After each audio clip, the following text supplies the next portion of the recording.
Hey guys, it's Danielle. I'm on call today, and today I'll be doing the video on diabetes, right?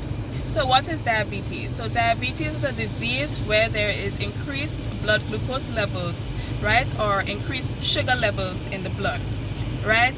Diabetes can be classified into four main types. There's type 1 diabetes, there's type 2 diabetes, there's gestational diabetes, and there's diabetes as a result of other causes, right? So in type 1 diabetes, it's usually the result of an autoimmune condition.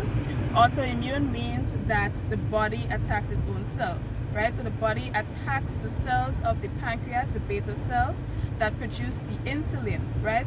And therefore, as a type 1 diabetic, you're unable to produce enough insulin to decrease the blood glucose levels in your body, right? Or you're not able to produce any insulin at all. So you are insulin dependent, right? So you need insulin to survive. Then there's type 2 diabetes, right? Type 2 diabetics, they are able to produce insulin. They produce the insulin, but the problem lies in the cells of the body, right? So they are what we call insulin resistant, right? They are unable now to use the insulin that they produce to bring the glucose into the cells, because the function of insulin is to facilitate the uptake of glucose from the blood into the cells, right?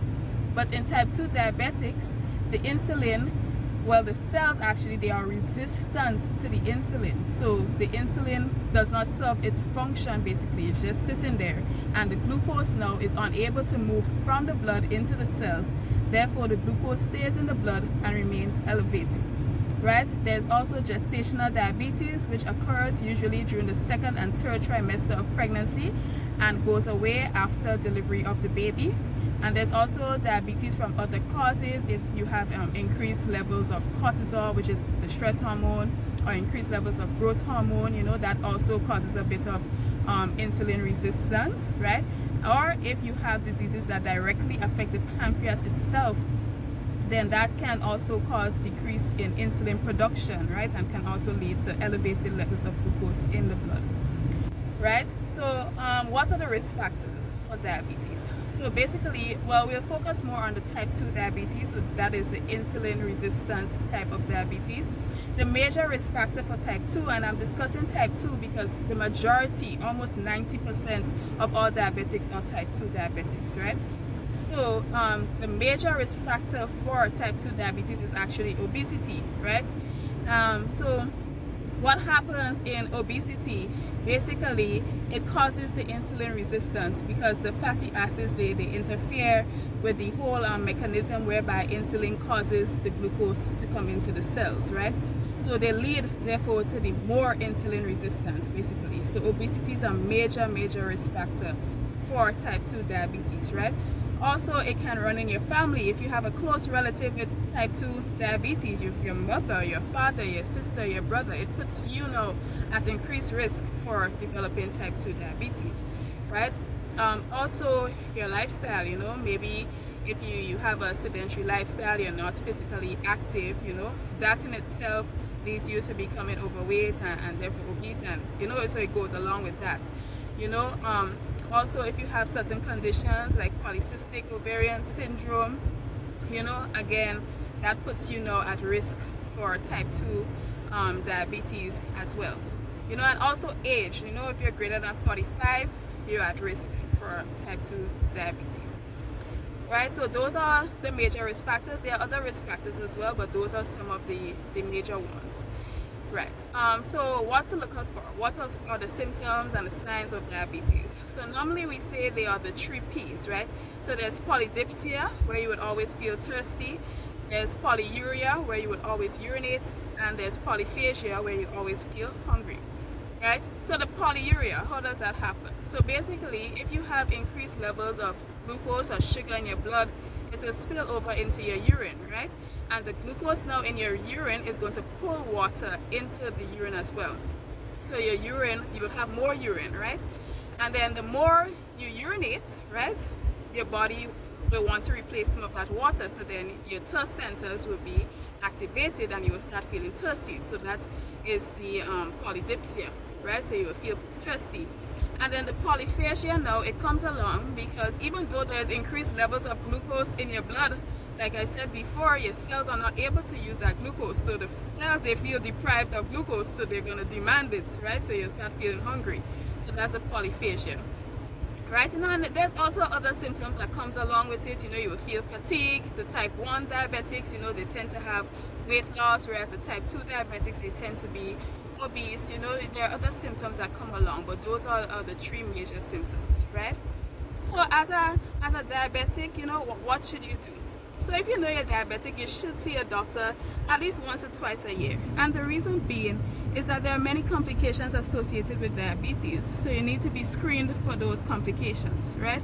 One of those complications is what we call diabetic retinopathy, right? The retina is that membrane at the back of your eyes, right? That allows you to see.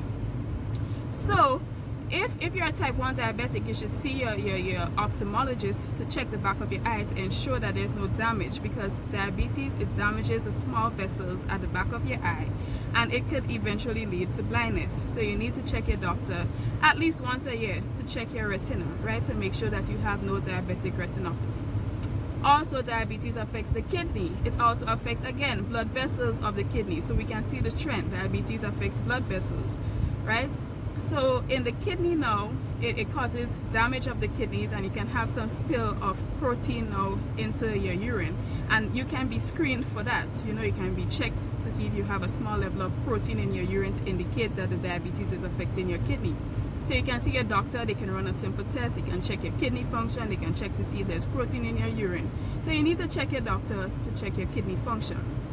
Also, diabetes, it affects your big vessels. It affects your vessel supply in your limbs, right? So if you're diabetic, right, and your blood vessels in your limbs are affected, right, you have decreased blood flow there, right? If you happen to stamp on something, or you get a cut and also under your foot, you'll have poor wound healing.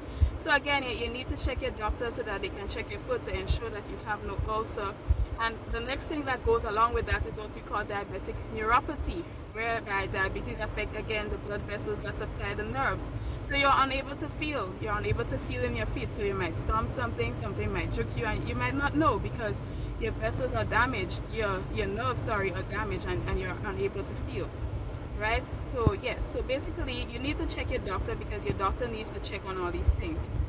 And again, diabetes can have even more serious complications, right? It can damage the vessels of your heart, and you can end up with heart disease and eventually have a heart attack, and we all know a heart attack can kill you, right? Also, it can damage the vessels in your brain, and you can end up with a stroke, right? So diabetes has some very serious complications, and that is why it's very important to have your sugar under control. So as a diabetic, you should have a machine at home where you can test your sugar every day. When you get up in the morning, you test your fasting sugar. Different guidelines say different things, but I would recommend that your fasting sugar should be at least less than 110. 110 to 130 is a bit iffy, but you try to let it be less than 110. And you check it again after you eat, 2 hours after you eat. It should be, let's say, less than 180 or less than 140 to 80. It should be less than that. And if you find that after you eat your sugar is 200, or when you just get up in the morning your sugar is 180, then no, you need to control your sugar. You need to see a doctor so that they can adjust your medication to get your sugar under control.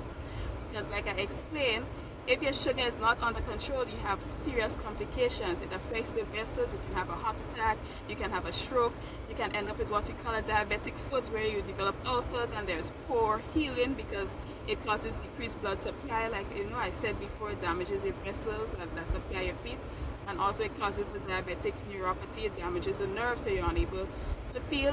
These ulcers, again, they get infected because of the decreased blood flow, and also because diabetes also decreases your immune function. So these ulcers, they get infected, and these infections can spread. It can spread all over your body, and again, it can kill you, right? So diabetes is something very serious.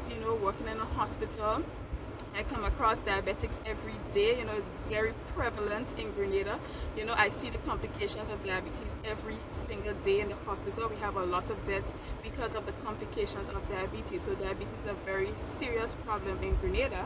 and we need to take it very seriously, right? So if you know you're diabetic, number one, you have to always ensure that your sugar levels are under control. You know, like I said, try and at least get a fasting less than 110. You know, if you can't get it less than 110, at least let it be less than 130.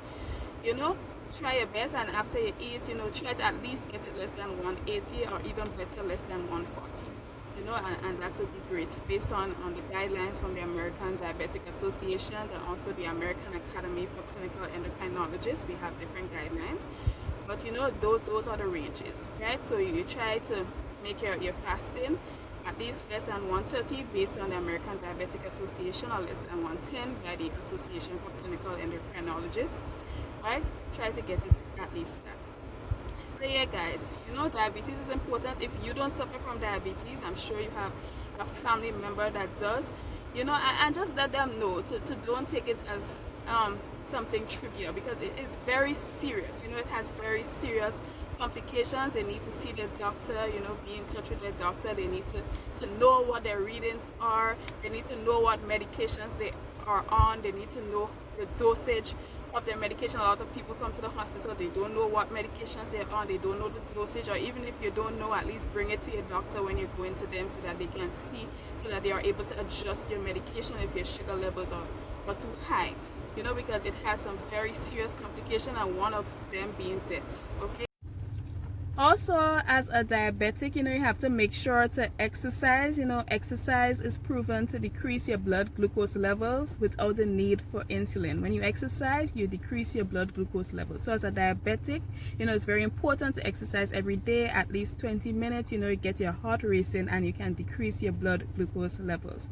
Also, try to maintain a balanced diet. You know, half of your plate should be leafy green vegetables, you know, your lettuce and your spinach, and you know, your cabbage, and so, you know, and your tomato, all these things, you know. And then also, quarter of your plate could be protein and quarter carbohydrates. But as a diabetic, you have to really watch your carbohydrates. So you know, that's the stuff that we like, you know, the bread and the cricks and the rice, you know, and all the sweet stuff, you know. So we need to really cut back on that as a diabetic.